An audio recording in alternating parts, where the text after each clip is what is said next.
Hi guys, so the second video preparing our students for the yellow belt kickboxing grading. We're going to focus on the cross today.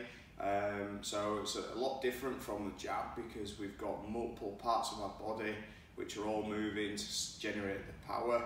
So we're generating all our power from our foot. So our foot usually is the first place that we tend to start moving before we throw a right cross or left if you're a lefty. Okay, so some of the mistakes that I usually see when I'm teaching the cross or I'm coaching my fighters is just how they use their back leg.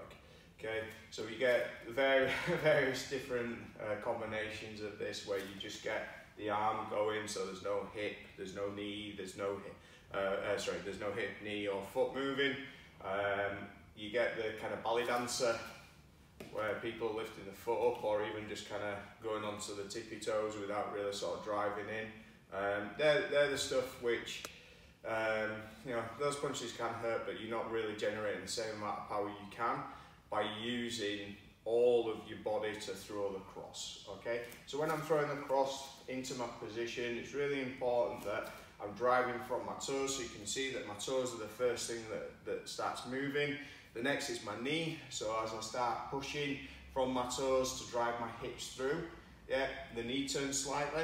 As the hips come through as well, it's really important that the back hip, because we usually stand in a staggered stance when we do kickboxing and mixed martial arts, becomes in line with the front hip, okay?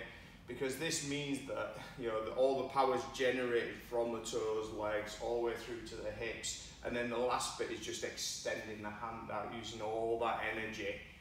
Yeah, and coming through. I know it sounds a bit woo-woo, but this is how you throw a good right cross, okay? So starting from the toes, drive, hit, yeah, this hand staying up nice and tight, the hand comes out, slight bend on the elbow, two big knuckles again coming back, okay?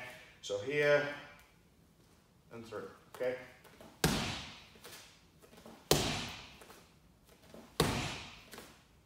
Okay, so they're the techniques, and that's what I'm looking for when you're throwing the right cross when you attend your grading for kickboxing. And if I do any work with any of my fighters, I'm really keen on making sure that they are throwing the right cross correctly. There are times when, you know, throwing your right hand or your back hand without any sort of hip movement does play, it does work out pretty well, but for your grading, I'm looking for your technique and making sure that you're doing all the right stuff to make sure you're throwing your hand correctly.